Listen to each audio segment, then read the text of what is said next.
आणि तो कॅबिनेट समोर ठेवला आणि विशेष अधिवेशनात त्यावर चर्चा करून आणली. सगळ्यांनी एक मतानं, म्हणजे सत्ताधारी आणि विरोधक एक मतानं त्याला मंजुरी दिली. याच्या अगोदर या सत्ताधारी आणि विरोधकांनी आपल्यासाठी सुद्धा एक ठराव केला होता. त्याचा त्यांना विसर पडला की तुमच्या मागणीप्रमाणे तुम्हाला जर आरक्षण द्यायचं असलं तर आम्ही सगळे विरोधक आणि सत्ताधारी मिळून एक ठराव पारित करतो. तुमच्या मागणीप्रमाणे मराठ्यांना आरक्षण दिलं जाईल, पण 1 महिन्याचा सरकारला वेळ द्यावा. आपण त्यावेळेस 40 दिवसाचा दिला होता. पुन्हा दुसरा ठराव सगळ्या पक्षांना सत्ताधाऱ्यांनी मिळून केला. त्यांनी सांगितलं एवढ्या वेळेस सरकारचं ऐकावं आणि 2 महिन्याचा वेळ द्यावा. आपण त्याला 2 महिन्याचा वेळ दिला होता. तरीही मराठीच्या विरोधात फडणवीसांनी षडयंत्र रचलंच.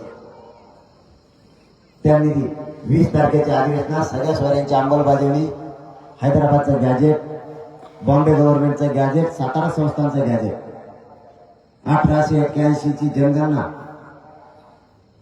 1902 ची जनगणना ही घेण्याऐवजी त्यांनी ते 10% आरक्षण न टिकणारं द्यायचं ठरवलं. हरकत नाही, चुका पण काय केल्या तेही सांगतो. सरकारनं चुका केल्या, अहवाल स्वीकारला, पाटलावर ठेवला, एक मताने मंजुरी दिली आणि मुख्यमंत्र्यांचं भाषण सुरू झालं. मुख्यमंत्र्यांनी विधानसभेच्या पाटलावर सांगितलं मराठा समाज 10% मागास सिद्ध. मग कायदा सांगतो जी जात किंवा जो समुदाय किंवा जो समूह मागास सिद्ध होईल त्याला ओबीसी आरक्षणात घ्यावं लागतं. 50%च्या आत 27% आरक्षणात समाविष्ट करावं लागतं. हे सरकारचं क्रम प्राप्त. त्यांनी ते न करता 50%च्या वरती वेगळा प्रवर्ग केला. आज त्याचा परिणाम असा झाला की आताची जी भरती काढली या भरतीत मराठ्यांना त्याचा लाभ होणार नाही. माननीय न्यायालयाने तसे निर्देश दिले, म्हणजे तेही आरक्षण गेलं. तिसरी चूक केली. ज्या दिवशी 26 तारखेला या 10% आरक्षणाची अंमलबजावणी केली त्याच दिवशी देशातलं ईडब्ल्यूएस आरक्षण सुद्धा मराठ्यांचं रद्द केलं. म्हणजे मराठा ईडब्ल्यूएस पासून सुद्धा हुकला आणि 10% आरक्षणातून सुद्धा हुकला. हा यांचा कुटील लाभ. त्यांनी तो यशस्वी केला, परंतु मराठ्यांनी तो हाणून पाडला. त्यांचं स्वप्न होतं 10% आरक्षण दिल्याच्या नंतर मराठा समाज या राज्यात गुलाल उधळेल. कारण 2018ला मराठ्यांनी गुलाल उधळला होता. कारण त्यावेळेस मग समाजाच्या लक्षात आलं आणि माझा मराठा समाज खूप भोळा आहे, खूप विश्वास ठेवतो. मराठ्यांनी त्यांच्यावरती विश्वास ठेवला होता. 13% आरक्षण 2018ला दिले. खूप दिवसानंतर नव्हतं, आपल्या इकडे मोठे होतील मिळालं, या आनंदात माझ्या मराठ्यांनी गुलाल 2018ला राज्यभर होता उदार. परंतु त्याचाही घात झाला. पुढे चालून त्यांचेच वकील, जे वकील त्यांचे शिष्य आहेत, त्यांनीच याचिका दाखल केली आणि ते आरक्षण 5 मे 2021 रोजी घालवलं, रद्द झालं. लाखो पोरं त्यातून ज्या निवड झाले होते मराठ्यांची ते रडत घरी आले. ज्यांच्या निवड झाल्या त्यांना नियुक्त्या आजपर्यंतही मिळाल्या नाही. तोही डाव फडणवीसांचाच. मराठ्यांचं इथून तिथून उभं वाटलं यांनी केलं. तेच आरक्षण आता 10% दिलं, पण मराठा समाज आता पहिल्यासारखा विश्वास ठेवायला रिकामा नाही. तुम्ही डाव टाकला तर मराठी प्रति डाव टाकून तुमचा डावच मोडणार म्हणजे मोडणार. 10% आरक्षण दिलं, मराठ्यांनी गुलाबच नाही उधळला. त्यांचा तीड पापळच झाला. त्यांना वाटलं एवढं मोठं आरक्षण दिलं, त्याच्यासाठी आज विशेष अधिवेशन घेतलं तरी मराठा गुलाल उधळत नाही, म्हणजे आता आपलं काय खरं नाही. त्यांना 2018 सारखंच करायचं होतं मायबाप. 2018ला ज्यावेळेस 13% आरक्षण दिलं त्यावेळेस आपल्या मायबाप माझ्या समाजानं त्यांचा उपकार लगेच फेडला. 106 आमदार त्यांना निवडून दिले. उपकार ठेवला नाही माझ्या मराठ्यांना. तीच डाव यावेळेस साधाच होता. निवडणुकीच्या तोंडावरती 10% आरक्षण दिलं, पुन्हा ही निवडणूक जिंकायची आणि पुन्हा ते आरक्षण कोर्टात लटकायचं, पुन्हा मराठ्यांच्या पोराचं वाटलं. परंतु यावेळेस मराठ्यांचं नशीबच बरोबर ठरवतं. मराठ्याच्या नशिबानेच मराठ्यांना साथ दिली. यावेळेस निवडणुकीच्या अगोदरच माननीय न्यायालयाने परवा निकाल देऊन टाकला की हे आरक्षण याचा नोकरीत लाभ होणार नाही म्हणून. असं मला मीडियाच्या माध्यमातून बांधवांच्या माध्यमातून कळालं. मी पण आणखी निकाल वाचलेला नाही. म्हणजे हे आरक्षण दिलं. मग त्यांना 10% घेतलं पाहिजे मराठ्यांनी, ही त्यांचा डाव होता. पण मराठ्यांनी गुलाल उधळाच नाही. मग त्यांना वाटलं मराठी जर गुलाल उधळायचं असं आपण एक काम करू. त्यांनी त्यांच्यातच गुलाल उधळायचं केलं. 5-5 जण जमले मुंबई, हे त्याच्या टकुरावर टाकी ते त्याच्या टकुरावर टाकी गुलाल भरायला. आता एकमेकाच्या कापड्याला बसायचं. काही मंत्र्याचं त्याच्या पेवरच टाकला, केस नाही फेस नाही टकुऱ्यावर त्याचा. आणखी लाल जरच दिसतोय देऊ जस का बैलाचा गुलाल फेकला त्याच्या आल्या. मराठ्यांनी नाही उधळला गुलाल. मग त्यांनी सुरुवात केली दुसरा डाव. मी फडणवीस साहेबांबद्दल 6 महिन्यात एक शब्दही बोललो नाही, एकही शब्द. पण जर चुकला मग ते मराठ्याचा असो नाही ते कोणत्या पक्षाचा असो, त्याला वाजविल्याशिवाय मी सोडितच नाही. कारण मी माझ्या मराठ्यांशी प्रामाणिक, तुमच्याशी नाही. मी माझ्या समाजाला दैवत मानलेलं आहे, मायबाप मानलेलं आहे. मी त्यांच्याशीच प्रामाणिक आहे, तुमच्याशी नाही. मी तुम्हाला नाही फुटू शकत. तुम्ही धमक्या टाकून खूप फोडले असते. तुम्ही माझ्या नादाला लागू नका फडणवीस साहेब, तुम्ही करत माणसाला खेटला.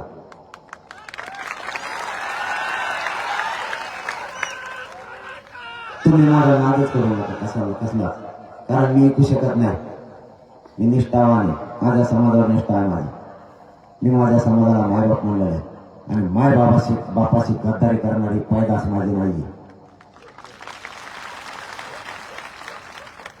त्यांनी डाव टाकला, याला 10% घ्यायला लावा अशी सागर बंगल्यावर बैठक घेतली आणि त्या बैठकीत ठरवलं त्यांनी 10% जर तो म्हणला हे 10% टिकतंय, चांगलं आहे, मराठ्यांचा फायदा आहे, तर मराठे हो म्हणतील. मराठे त्याचा ऐकतात आणि तो पण मराठ्यांचा ऐकतो. कारण मी माझ्या मराठ्यांचा ऐकतो, त्याच्याशिवाय मी पुढे चलतच नाही. पण मी नाही हो म्हणू शकत, कारण जे आरक्षणात टिकणार नाही ते आरक्षण हा म्हणून पुन्हा माझ्या करोडो मराठ्यांच्या लेकराचा वाटोळ करून त्यांचा पाप डोक्यावर घेऊन मी रस्त्यानं नाही फिरू शकत. मग हा जर नाही म्हणतोय याला गुतवा, बाकीचं मी बघतो. वारे गृहमंत्री, बाकीचं मी बघतो. म्हणजे सत्याच्या आणि मराठ्यांच्या मधला मी काटा, याला बाजूला सारखा. निष्ठावान फोडणं खूप अवघड आहे. दुसरा कोणी असता तर आपण फोडला असता. निष्ठावान फुटू शकत नाही. त्याची समाजावर निष्ठा आहे, तो समाजाला दैवत म्हणतो, तो फुटणार नाही, त्याला गुतल्याशिवाय पर्याय नाही. म्हणजे माझा बळी घेणार. आणि हे मला कळालं, मी सांगून टाकलो. कारण मी भेट नसतो, मला बळी पाहिजे ना. चल तो या सागर बंगल्यावर आलो, चल थांब तिथं. निघालो तर तिकडून मीडियात बोलायला लागले. म्हणते या सागर बंगला हा शासकीय, तुमचं स्वागत आहे. आणि मी 8 किलोमीटर गेलो, कावडत लावून घेतली.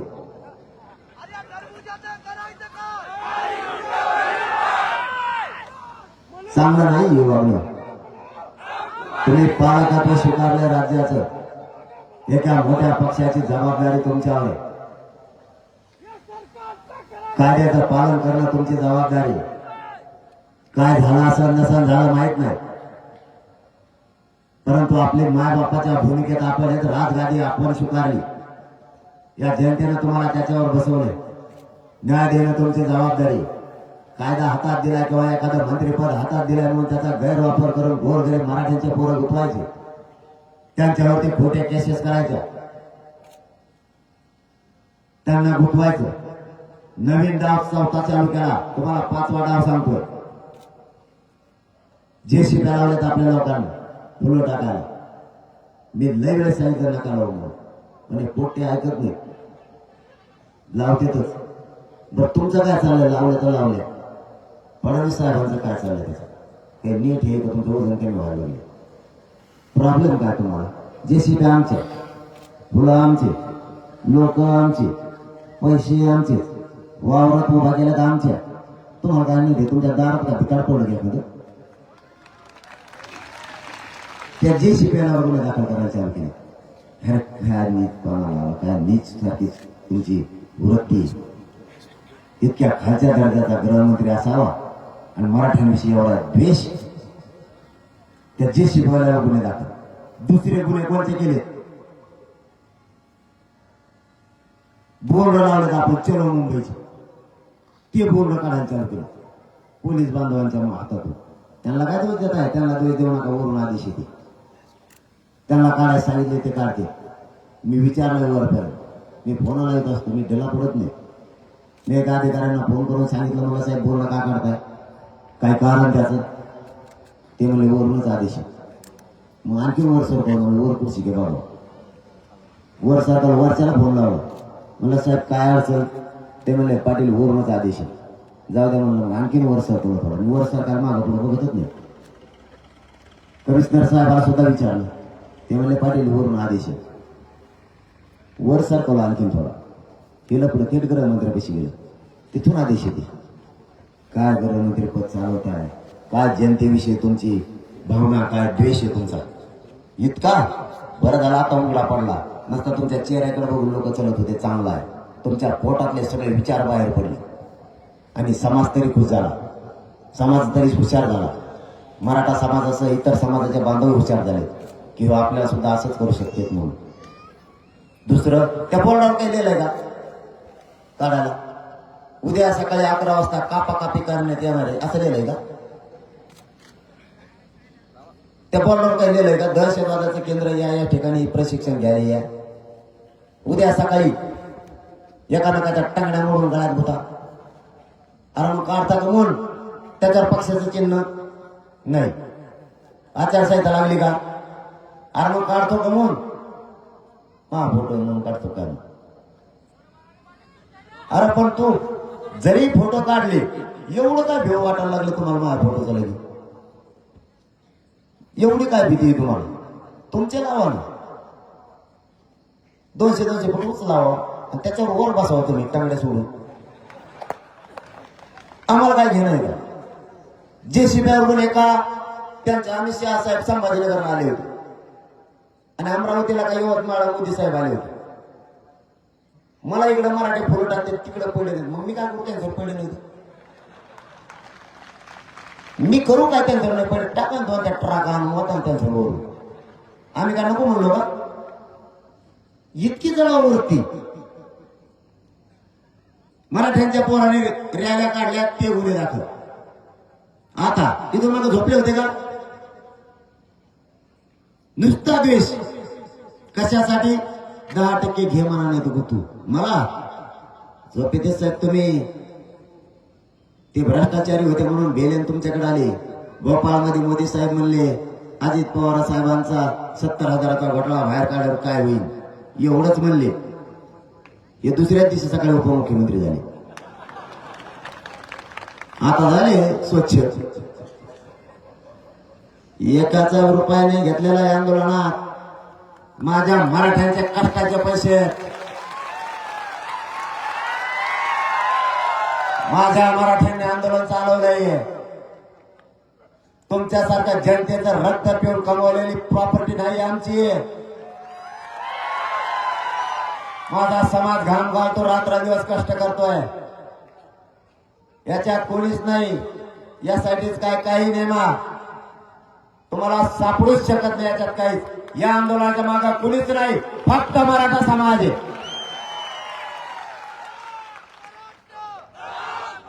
मला भेटायला निघाले, यांना वाटलं ती ईडी बिडी लावली म्हणजे हे बी मी भेट असते. मी जर मला जर जेलमध्ये टाकलं ना, मी काय तर माणसाकडे असतो जेलमध्येच, पण सोडितच नसतो. आतल्या मराठ्यांच्या कायद्याला मी शिकीन आरक्षणात. तो आहे कामाला नाही येणार त्याला सांगन, पण तो आहे त्याच कामाला येईल. चल मोर्चाकडे आपण दोघं. त्याला पोषणला बसेन, मी आज बसत. आतमधले कैदी मुस्लिम बांधवाचे असले ते माझ्याकडूनच होणार आहे. वंजारी बांधव, धनगर बांधवाचे जर कैदी असले ते पण माझ्याच पार्टी. 12 बळतदारांचे पण माझ्याकडूनच. येवलेवालीचं सोडून सगळे आपल्या पार्टी. सुट्टी नाही देणार. काहीही प्रयोग करा, सुट्टी नाही देणार. आणि मला अटक केल्यावर या आग्यानं ओळख बसणार आहे का?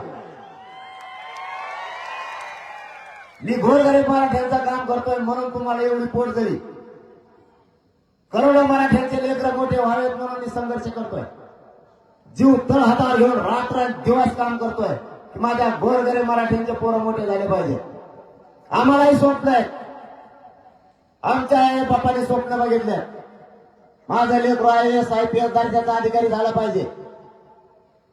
क्लास 1 पासून 4 पर्यंत अधिकारी माझा झाला पाहिजे.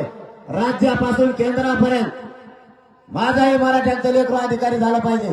कारण माझ्याही जातीला कॉलर टाईट करून चालावं वाटतंय. म्हणून मी रात्रंदिवस संघर्ष करतोय की आरक्षण मिळालं पाहिजे. आणि तुम्ही आमच्या अन्नात विष घालताय. देवेंद्र फडणवीस साहेब आमचेच मराठ्यांचे मंत्री आणि आमदार माझ्या विरोधात घालायला लागले. असू द्या, तुम्ही मला हरायचं ठरवलंय. तुम्ही लय चूक करताय जीवनातली सगळ्यात मोठी फडणवीस साहेब. मी तुम्हाला हरत नसतो. फक्त माझ्या शरीरानं मला साथ द्यावी. उपोषणामुळे देत नाही. तुम्ही कसे आरक्षण देत नाही तेच मी पण बघतो. रात एवढा येतो की खूप 17 दिवस उपोषण सुरू होतं. पोटात काय नव्हतं. मला सांगा बरं का, मी काय त्याचं पालन करतो. ती वाजल्यावर किती वाजत येत का ते सांगा.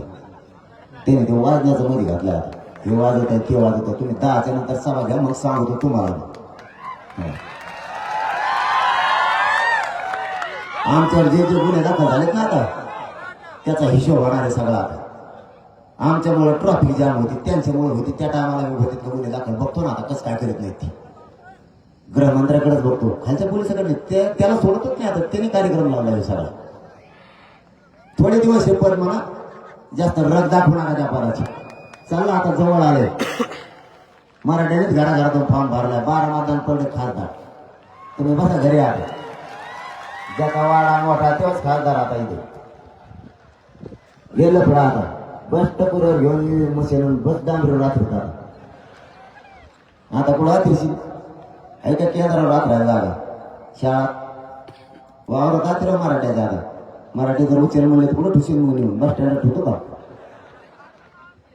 तो डाव टाकतो. मराठी प्रति डाव टाकते. मी सांगितलं होतं मराठीला नादी लागू नका तुम्ही. यांचा डाव सुधरत नाही चांगल्या चांगल्या.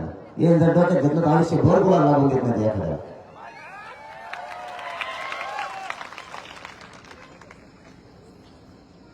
त्यांचे डावच इतके काही मराठ्यांच्या पोराचं वाटलं. रात एवढा येतो. 17 दिवसाचं उपोषण केलं. बोललं का नाही बोललं मला माहित नाही. त्याच्यात लक्षात येत नाही माणसाला काय झालं. चिडचिड होती. विधानसभेच्या पाटलावर म्हणले आई बहिणीवरून बोलला. माहित नाही त्याच्यात काय होतं काय नाही. तुम्हाला उपोषण नाही करायचं फडणवीस साहेब. उपोषण कशाला म्हणते. तुम्हाला अनुभव घ्यायचा असला एक 8 दिवस माझ्या शेजारी येऊन बसा उपोषण करायला. मग तुम्हाला कळण कुंकुम कुंकुम धुरून निघत होती. कळायचं सुद्धा नाही. तुमची ढेरी सुद्धा मागच्या बाजूली. काहीच करायचं गरज नाही. योगा फिरवा काही नाही. ढेऱ्या कमी करायचं औषध माझ्याजवळ. फक्त माझ्या शेजारी बसला. कशा उलट्या होत्या बघा तुम्ही. बोलताना गोड लागतं. इथं रक्त जाळा लागतं तेव्हा जात मोठी होती. तुमच्यासाठी लोकांच्या मतावर मोठे होणारे आम्ही नाहीत. आणि म्हणे आई बहिणीवर बोललो. बर ठीक आहे. त्याच्यात काही कळत नाही लक्षात नाही. तुम्हाला जर एवढं लागलं आई बहिणीवरून बोललेलं तर माझ्या अंतरवालीच्या माता माऊलीच्या डोक्याच्या चिंधड्या चिंधड्या झाल्या. त्यावेळेस फडणवीस साहेब तुम्हाला ती आई बहीण दिसली नाही का? तेव्हा ती तुमची घरातली ती आई बहीण आणि आमची ती आई बहीण नाही. राज्य चालवायला तुम्ही निघाला. स्वतःच्या घरातली आई बहीण आणि राज्यातल्या जनतेची माता माऊली आई बहीण नाही. वारे राज्य चालवणारे स्वतःची पाठ मिळवून घेणार. जनतेच्या जीवावर पद भुसविणार आणि त्या जनतेच्या पाठीत खंजीर खुपसणार. तुमच्या घरातली ती आई आणि आमच्या आई बहिणीचे डोके बंदुकीच्या दस्त्याने फोडले गेले. 34 टाके त्यांच्या डोक्यात पडले. फडणवीस साहेब तेव्हा तुमचा छत्रपतींचा विचार कुठे गेला होता? तेव्हा नाही काय 9 वर्षाच्या मुलीच्या पायात गोळी घुसली. ती गोळी काढताना 1.5 लिटर त्या लेकराच्या पायातून पण निघालं. फडणवीस साहेब तुम्हाला त्यावेळेस नाही काय बहीण आठवली? तुमची ती आई बहीण आणि आमच्या आई बहिणीला विचारच नाही. आम्हाला प्रतिष्ठा पण नाही. वारे राज्य चालवता आणि कायदा आम्हाला शिकवताय. आमच्या लेकराच्या पोटात गोळ्या शिरल्या. लिलावती हॉस्पिटलमध्ये सुद्धा निघाल्या नाहीत. आत्ताही 15 गोळ्या त्या छेड्याच्या पोटात. तेव्हा कुठे तुमची माणुसकी गेली होती? आमच्या काही माता मावळ्यांच्या गुडघ्यात गोळ्या शिरल्या. ती आत्ताही बाजार झोपू नये. तिला नाही शेतात जाता येत. तिच्या संसाराचा वाटोळा तुमच्यामुळे झालाय. ती नाही काही बहीण वाटली तुम्हाला? 350 माझ्या मराठा बांधवांनी आत्महत्या केल्या. आमच्या आई बहिणीचं कंपाळाचं कुंकू पुसलंय. त्यांचा संसार उघड्यावर आलाय. फडणवीस साहेब तुम्हाला तिथं आई बहीण नाही दिसत का? तुमची ती आई बहीण आणि आमची ती नाही. बघू तुम्ही सुद्धा किती लढता येते. तुम्हाला मराठ्यांना खेटायचे लक्षात ठेवा. आमच्या आई बहिणीवरती हात उचलता आणि ज्या पोलिसांनी हात उचललाय त्यांना तुम्ही पाठ्या दिल्या. वारे गृहमंत्री मराठ्यांचे नादी लागायला निघाला. तुम्ही आमच्या नादाला नका लागू. मी रात्री माहिती घेतली. जेवढ्या पोलिसांना निलंबित केलं होतं त्यांना सगळ्यांना बढती दिली यांनी. हे राज्य चालवायला निघाले आणि आई बहिणीची भाषा आम्हाला शिकवणार. आमच्या आई बहिणीला आत्ताही चालता येत नाही. एक माता माऊली तिला 4 महिन्याच्या लेकरू घेऊन बसली होती. तिच्या डोक्यात चिटा घातल्यात. बंदुकीचे दस्ते मारलेत. त्या आईचं रक्त त्या 4 महिन्याच्या लेकराच्या डोक्यावर पडत होतं. पूर्ण रक्ताने माखलं लेकरू ते. फडणवीस साहेब त्यात तुम्हाला आई नाही दिसली का? आम्हाला आई बहिणीच्या भाषा शिकवायला लागला. याचा हिशोब होणार आहे. तुम्हाला आई मराठ्यांना सांगतो, आपल्या आई बहिणीच्या अंगावर पडलेले वळ विसरू नका. त्या वळाची आठवण यांना करून द्यायची. आपल्या जातीला प्रतिष्ठा आहे. आपल्याला इज्जत आहे. हे जर हुकुमशाही करणार असले याचा सूड आपल्याला उभा लागणार आहे. याला सुट्टी नाही द्यायची. आपले लोक आपल्या विरोधात घालायचे. मत आपले घ्यायचे. सत्ता आपल्या जीवावर भोगायची आणि सगळ्या पक्षाला एकत्र यायचं आणि विरोधात आपल्याला आणून उठवायचं. यासाठी माझ्या विरुद्ध नेमली. सगळे पक्ष एकत्र आले आणि सगळ्यांनी एक मताला मंजुरी दिली. वा, काय करणार तुम्ही? अटक. फडणवीस साहेब आज ते धंदे बंद करा. सत्तेचा गैरवापर करून समाजाचे नाराजीवर अंगावर लाट घेऊ नका. तुम्हाला माघात पाडतील मराठे, माघात. नवीन गाव पोलीस बांधव कमी केले. मला नाही गरज. मला संरक्षणाची गरज नाही. 8 दिवसापासून वेगळे मेसेज कोण शुक्ला मॅडम आहेत त्यांच्या मार्फत फडणवीसांनी पाठवले. आम्हाला पण माहित होतं. तुम्हाला वाटत असाल तुम्ही हुशार आहेत. माझं जसं तुम्हाला माहित होतं तसं तुमचंही मला माहित होतं. माझ्या जवळचे 4 फोडले असतील ते माहिती पुरवत असतील. तुमचंही मला माहिती आहे. तुम्ही पैशाने लोक जिंकले असतील पण मी मनातून तुमच्या शेजारचे लोक जिंकले. ते रात्र दिवस तुम्ही काय करताय मला सांगताय. तुम्ही काळजी करू नका. तुम्ही आणखीन सांगतो माझ्या नादाला लागू नका. यासाठी सगळ्यात जास्त मंत्री तुमचे फुटणार आहेत. त्यांनीच सगळ्यात जास्त संपर्क मला केला, बाकीच्यांनी नाही. बघूयात आता पुढे पुढे काय होतं. तुम्ही तर खोटा अहवाल त्याच दिवशी बनवलाय हेही आम्हाला माहिती. फक्त हे नाटक आहे चौकशीचं. तुम्ही मराठ्यांवर किती अन्याय करणार आहेत हेही माहिती आहे. पण तुमचे दिवस सुद्धा थोडे नसता. तुमच्या पुढे एकच पर्याय. मला राजकारणाचं देणं घेणं नाही. मी कधीच राजकारण करत नाही. राजकारण माझा मार्ग नाही. मला माझ्या गोरगरीब मराठ्यांना आरक्षण पाहिजे आणि आमचं जे हक्काचं आहे ते. आमची मागणी ओबीसीतून 57 लाख मराठ्यांना मिळाले. 1.25 करोड मराठ्यांनी आतापर्यंत आरक्षण घेतलं. सगळ्या स्वाऱ्यांची अंमलबजावणी पाहिजे, ती द्या. तुमचं आमचं शत्रुत्व नाही. विनाकारण आडवं घुसायचा प्रयत्न करू नका. तुम्हाला ते जड जाणार. कारण पण तसेच मराठ्यांचे आमदार आणि मंत्री विरोधात घाला. 4-2 माकडे ते बोलायला लागले. तुम्ही कसं निवडून देतात त्यांना? डोक्याला ताण. हे गाचपाणी कुठून आणले तुम्ही? आपल्या लेकराचं वाटोळं करायला तुम्ही देता यांना निवडून. पिढ्या बरबाद व्हायला लागल्या आमच्या. आहे का अधिकाऱ्याचा टक्का? बघता का नाही? कधी कार्यालयाला जाता का नाही? इथून तिथून सगळ्या जातीचं वाटोळं होऊन बसलं. ना केंद्रीय कॉलेज मिळायला तयार आहेत, ना अधिकारी बनायला तयार आहेत. नोकऱ्यातला सगळा टक्का कमी होऊन बसला. आणि हे तुम्ही निवडून दिलेले जातीकडून बोलायचे तर नेत्याकडून बोलायला लागले. मी बोललो कोणाला? नेत्याला, पक्षाला.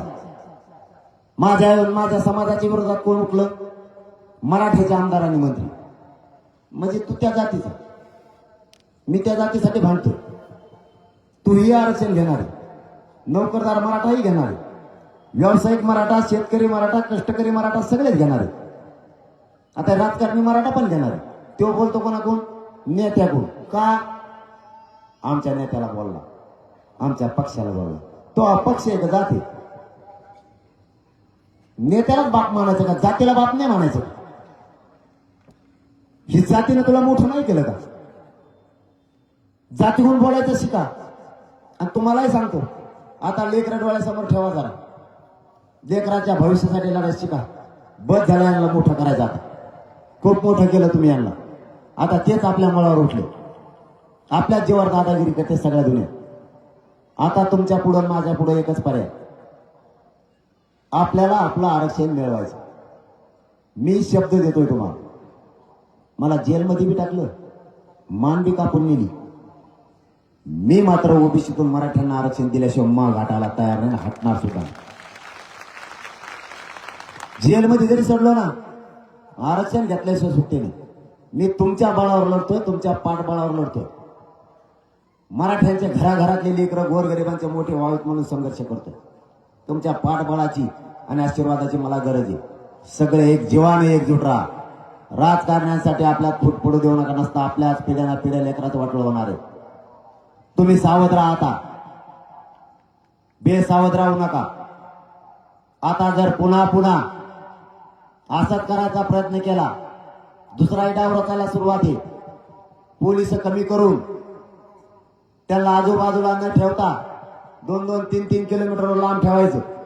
वरचे आदेश, वरचा बसलेला माणूस तो बी असा डेंजर गृहमंत्री नाही का?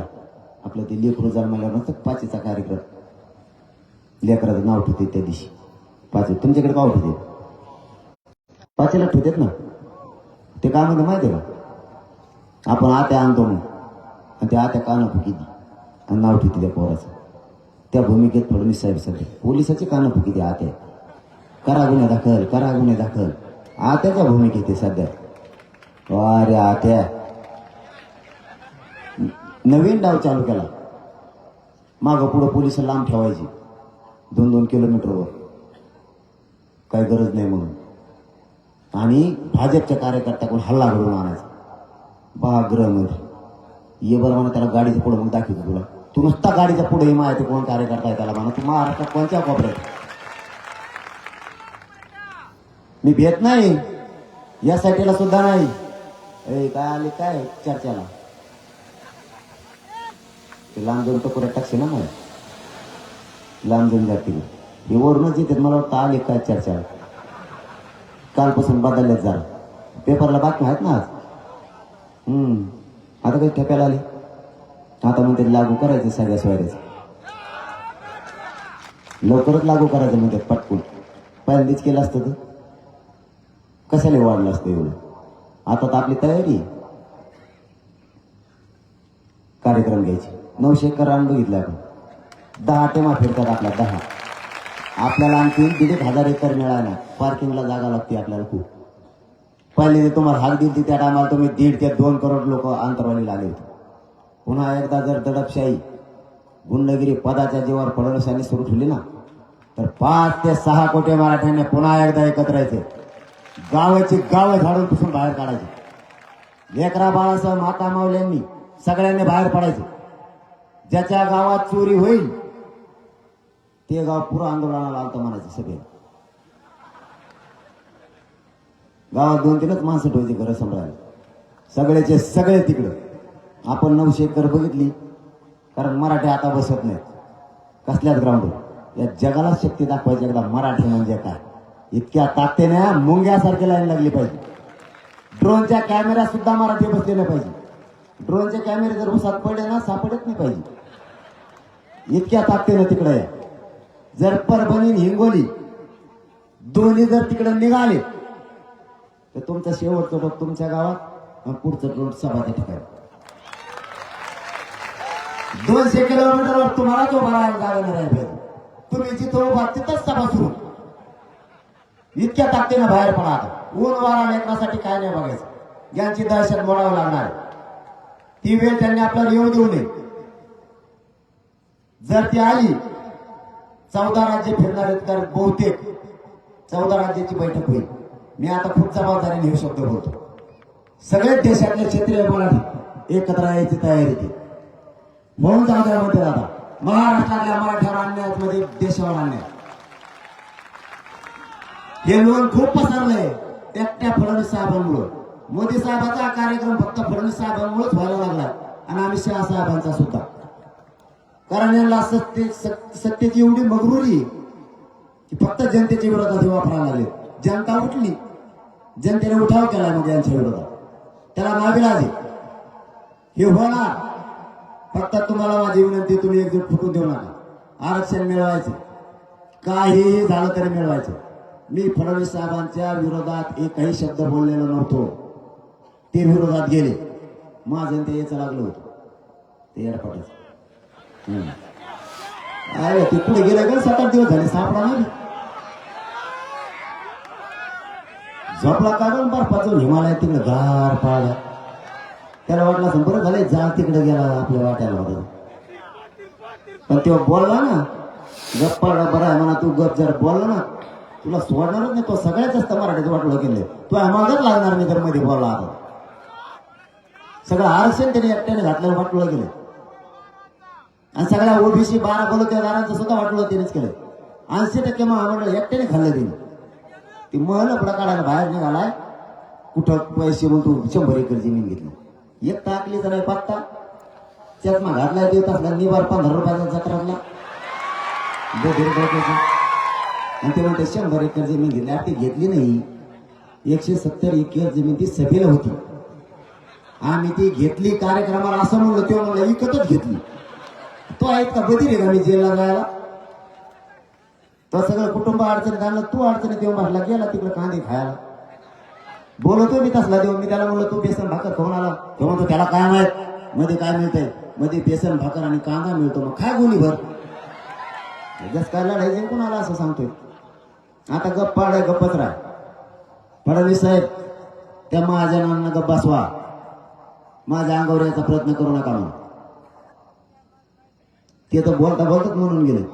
ते म्हणते जरांगे पाटात लय लाड केले आम्ही. मै तो काय लाड केले बाबा. कॉफी पाहिजे तुम्हाला खंदा का पाला बांधून दिला झोका देतो का तुम्हाला. तो केलंय काय. तोच आंतरवालीला आला फुकट आमचा चहा पिऊन गेला. 20 रुपयाची बाटली प्याला पाण्याची. आमच्या घामाचे पैसे 23 रुपये आमच्यासाठी मोठे. तुझ्यासाठी तुझ्यासारखी गोरगरिबांच्या जनतेच्या पैशावरची वर पडलेली संपत्ती नाही आमची. आणि मग तो लय लाड केली. आमच्या आंतरवालीतले खाल्लेले पोहे निघले तो दातातले आणखी. गप्पात असे ठोकी देत. 3 करते ते 15 रुपयाचा बेल्ट जत्रातला घेतलेला आणि ते चेडीवर वडीत चलत आहे. माया नादी लागायला लागले. तिथाच पाणी काय मान धामाचे मग मी मला लावते ताळी. मी हे जातीचा प्रामाणिक, मी हे शेतकऱ्याचं पोरग, मला नाही सहन होत, मी खरं करतो आणि यांना खरं करायची नाही सवय. मी ओरिजिनल मराठ्यांसाठी काम करतो. आम्ही खानदानी येत बदलत फिरलत नसतो. त्याला नादी लावायला लावू नका माया, नाही तर मागा लागेल मग त्याचे बी. फडणवीस साहेबाला आजच सांगतो, त्याच्या तिकडे त्याला माहितच नाही आणखी काय चाललंय खाली. तिकडचे 34% कोणगी मराठी, त्या जामनेरचे ते थेट आंतरवाली यायला लागले. ते म्हणते जरा पाटील तुमची आम्हाला काहीच गरज नाही. आणि खरं आहे, माझी काही गरज नाही त्यांना, आरक्षण दे त्यांना. पण ते म्हणते किमान तुम्ही समाज एकत्र केला त्याच्याबद्दल आम्हाला तुमचा स्वाभिमान आहे. आणि तुमच्याबद्दल तो बोलला आम्हाला सहनच व्हायला. आम्ही त्याला कार्यक्रमात दाखवतो. झालं धुरे बोलावतोय आता. तिथले सुद्धा कुणबी मराठी एकत्र येईल. ते म्हणजे कुणबी असले तरी आहे मराठीच आहेत ना. याला आयुष्यभर मोठं केलं, जातीच्या विरोधात बोलायला लागला. काय करायचं सांगा.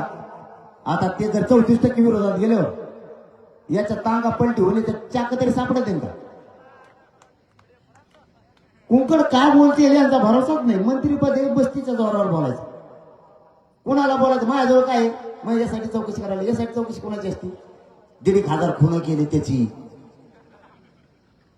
एखादा मोठा 1000 कोटीचा भ्रष्टाचार केला त्यो. एखादा मोठा हत्याकांड आहे त्याचा शोध घ्यायचा. खूप मोठे नंबर 2चे समुद्रात धंदे त्याचे. मग काय चौकशी करतो. माझ्याजवळ काय मग पाकिट जर चोराला सापडत 2 दिवस चोर झोपत नाही. काय बेकार माणसाचं पाकिट हलवा मध्ये यात कळत निघाल नाही. माझ्या घरावर 13 पत्रे सिमेंटाचे नेऊन टाकतो का गृहमंत्र्याच्या घरावर. ते भंगारात विकत नाहीत. माझ्याजवळ आहे काय. माझी संपत्ती म्हणजे माझा मराठा समाज आहे. हेच माझे मायबाप आहे. तुम्ही हे नाही चोरून नेऊ शकत आणि ताकद रोखू शकत नाही तुम्हाला. आता काही केलं तर तुम्हाला माझी विनंती आहे, सावध राहा. आसपास खेड्यात गावाचे गाव पिंजून काढा. पुन्हा एकदा जागे व्हा. खोट्या केसेस तुमच्यावर होणार आहेत, सहन करा. अजिबात घाबरू नका. आपण काय खुनं नाही केलेली, ते मुद्दाम करणारे. मीही सहन करतो, तुम्हीही सहन करा. पण आपले लेकर आपल्याला मोठं केल्याशिवाय आरक्षणावर हटायचं नाही. पुढच्या पिढ्या बरबाद नाही होऊ द्यायच्या म्हणजे नाही. आपण त्रास सहन करू, कारण ते खोटे गुन्हे दाखल करणार आहेत ते भोगू. वकील फुकट आहे, वकील जामीन करून देतील. सहन करा लेकरासाठी. राजकारणासाठी खूप आपल्यावर केसेस झाल्या. स्वतःच्या लेकरासाठी उद्या पुढच्या पिढ्या सुखात राहतील. आपल्याला भोगावं लागणार आहे. लाजू नका. महिलांनी महिला जागे करा, पुरुषांनी पुरुष जागे करा. गावाची गावं पिंजून काढायला चालू करा. टीमा तयार करून लोक जागे करा. आपल्याला पुन्हा एकदा एकत्र येण्याची गरज पडू शकते. एका दिवस नाही पडणार असं वाटतंय, पण सावध राहिलेलं बरं. सगळेजण सावध राहा, लाजू नका. मावशीवर तुम्हाला काम सांगतो, तुम्हाला ऐकू येते का. अरे तुम्ही काहीच मनात माहीत आहे की नाही तिकडं आहे का. माझी भाषा कळते का. त्यांना नाही कळत. त्यांना नाही कळली त्या अधिकाऱ्याला विचारते त्याचा अर्थ काय होतो. ते अधिकारी मला फोन करते, त्यालाही कळत नाही. ते म्हणतो होय त्याचा अर्थ काय होतो. मला नाही माहिती. जाऊन तिकडं. ते आता निवडणुकीसारखं झालं. तुम्ही एक नवीनच ताप करून ठेवला माझ्या डोक्यात. फॉर्म भरायचं म्हणतात. आता तुम्ही इतके फॉर्म भरले 20,000 एका मतदारसंघात. चिन्ह काय द्यायचं तुम्हाला. काही डोक्याला येतात राव तुम्ही. ते वरून मला फोन करते, ते म्हणतात होय लोक खरंच उभा राहणार आहेत का. मला नाही माहिती. त्यांना विचार, त्याला माहिती आहे. मला नको विचारू. डोकं पिकून टाकलंय ते मग फोन करू करू रोज. तुम्हाला आता तुम्ही असे इतके फॉर्म भरले, चिन्ह काय द्यायचं तुम्हाला. कांदा बटाटू तंबाटू गोटे गाठे. आणि तुमच्यामध्ये त्यांचे चिन्ह सापडते का. आणि एखादा उभा राहिले हो, एखाद्याचा आजोबाचा नातू उभा राहिले हो, आणि तो खासदार होणार आहे. आज जर सांगितलं तुमचा नातू खासदार होणार आहे, आणि आज जर सकाळी 7ला नंबरला लागला चिन्ह सापडायला, तर आज याला दिसाना. आणि त्याने जर 3 वर्ष जर चिन्हच नाही सापडत, बाकीच्या का मतदान करायचं रे. त्याला हुंबलच करून ठेवली तुम्ही ही दांडगी. आता हे किती बेकार ताप आहे. आता हे बांधायचं कुठं, ठेवायचं कुठं. हे शाळेत बसत नाही.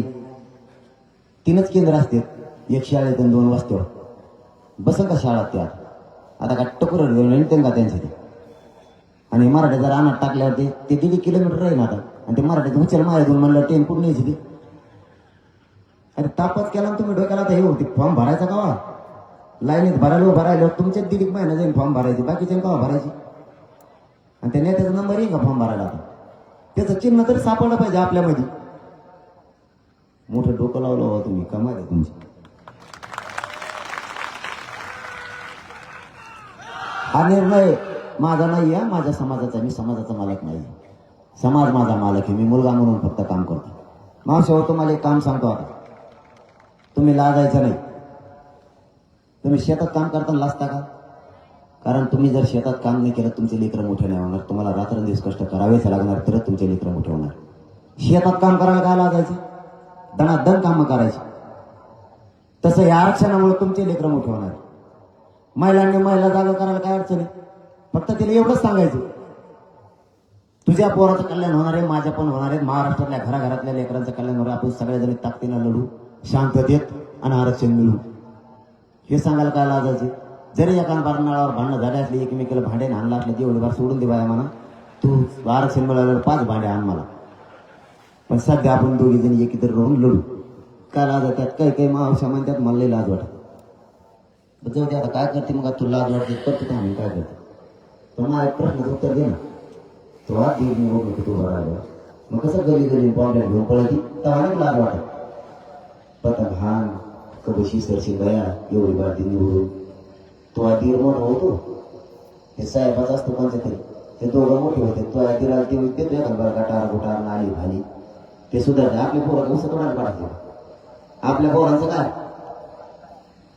त्यामुळं आपले लेकर आपल्याला मोठे करायचे डोळ्यासमोर लेकर ठेवा सगळ्यांनी ताकदीनं कामाला फोनवर बोलताना सुद्धा आरक्षणाशिवाय बोलायचं नाही इतकं येड लावून घ्या मी 24 घंटे रात्रंदिवस काम करतो मराठ्यांच्या लेकरं मोठं रात्रंदिवस काम करून देत असतं माहिती तुम्हाला राजकारणी स्वार्थ असतो आपल्या दारात येईल उभा राहील आपल्याला म्हणून आपलाच चहा पेत आपल्याच कड्यावर जितरची परत मग माझ्याकडे देतो काय देतो करतो माझ्याकडे वाटवं केलं सगळं आमच्या समाजानं काय देतो तुझ्याकडं सावध व्हा आता